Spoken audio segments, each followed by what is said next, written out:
Hello viewers, எல்லாரும் எப்படி இருக்கீங்க? நான் சூப்பராக இருக்கேன். வாங்க வீடியோக்குள்ளே போவோம்.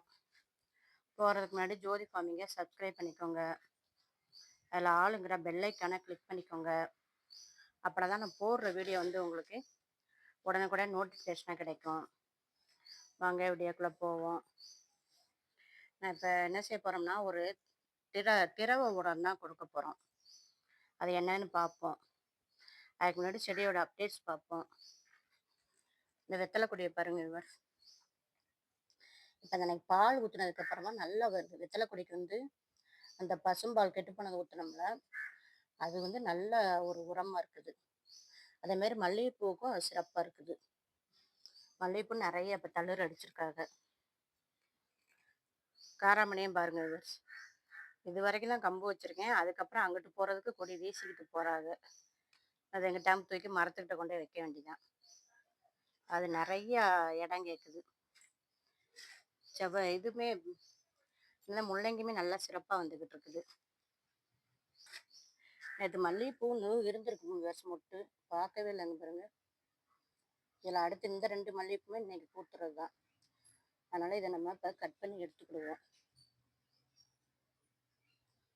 சிசரை வச்சு தான் கட் பண்ண விவர்ஸ்.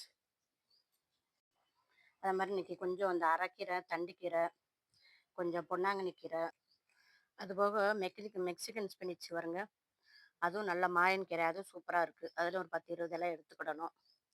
இன்னைக்கு பொரிக்கிறதுக்கு எடுத்து பண்ணணும். வாங்க என்ன உரம் கொடுப்பாங்கன்னு சொல்லி பார்ப்போம். வேற ஒன்றும் இல்லை, வாழைப்பழம் போட்டு வச்சோம்ல, வாழைப்பழம் நாட்டு சர்க்கரையும், அது எப்படி நல்லா நுரைச்சி போயிருக்குன்னு பாருங்க. இதைத்தான் கொஞ்சம் எடுத்து என்ன செய்ய போகிறேன், செடிகளுக்கு கொடுத்து விட போகிறேன். இது வாழைப்பழ கரைசல். எப்படி பண்ணணுங்கிற வீடியோவும் ஏற்கனவே போட்டிருக்கேன். பார்க்காதவங்க அதை போய் பாருங்கள். வெறும் கனிஞ்ச வாழைப்பழம், அது போக கொஞ்சம் நாட்டு சர்க்கரை, இதை மட்டுமே போட்டு கொடுக்கும்போது நிறைய தொட்டி செடிகளை நுண்ணுயிர்கள் பெருகும். பூக்கள்லாம் நல்லா என்ன செய்யும், உதிராமலும் இருக்கும். அதனால் இதை கொடுங்க. இதை ரெடி பண்ணி வச்சு நமக்கு இப்போ 2 வாரத்துக்கு மேலே ஆகுது. இப்போ இந்த நித்தியமல்லி பூக்க ஆரம்பிச்சிருச்சு பார்த்தீங்களா? பூக்க ஆரம்பிக்க நேரம் கொடுத்தோம்னா சரி நல்லா சிறப்பாக வரும். அதே மாதிரி இந்த எலுமிச்சங்கண்ணுக்கு நம்ம செவந்தி கண்ணிலாம் அடுத்து மொட்டு விட போகிறாங்க. நல்லா சிறப்பாக வளர்ந்து வந்துருச்சு. தனித்தனியாக எடுத்து வச்சுருக்கோம்ல, சிறப்பாக வருது. எல்லாமே என்ன செய்யும், நல்லா பூக்க ஆரம்பிச்சிடும். அதுக்கு இதை கொடுத்துடுவோம். அதுபோக வெண்டைக்காய் செடி, தக்காளி செடி, கத்திரிக்காய் செடி, சுண்டைக்காய் செடி எல்லாத்துக்குமே என்ன செய்வோம், இதை கொடுக்கும்போது நல்லா சிறப்பாக வரும்.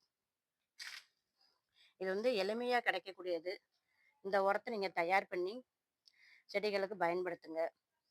எவ்வளோக்கெவ்வளோ இயற்கை உரம் கொடுக்குறோமோ அவ்வளோக்கெவ்வளோ நம்ம உடம்பு ஆரோக்கியமாக இருக்கும். ஏன் கேட்டிங்கன்னா, அதில் இருக்க காய்கறிகள், பழங்கள்லாம் எடுத்து நம்ம சாப்பிட்றோம்ல, அதனால் நம்ம உடம்பு என்ன செய்யும், நல்லா சிறப்பாக இருக்கும்.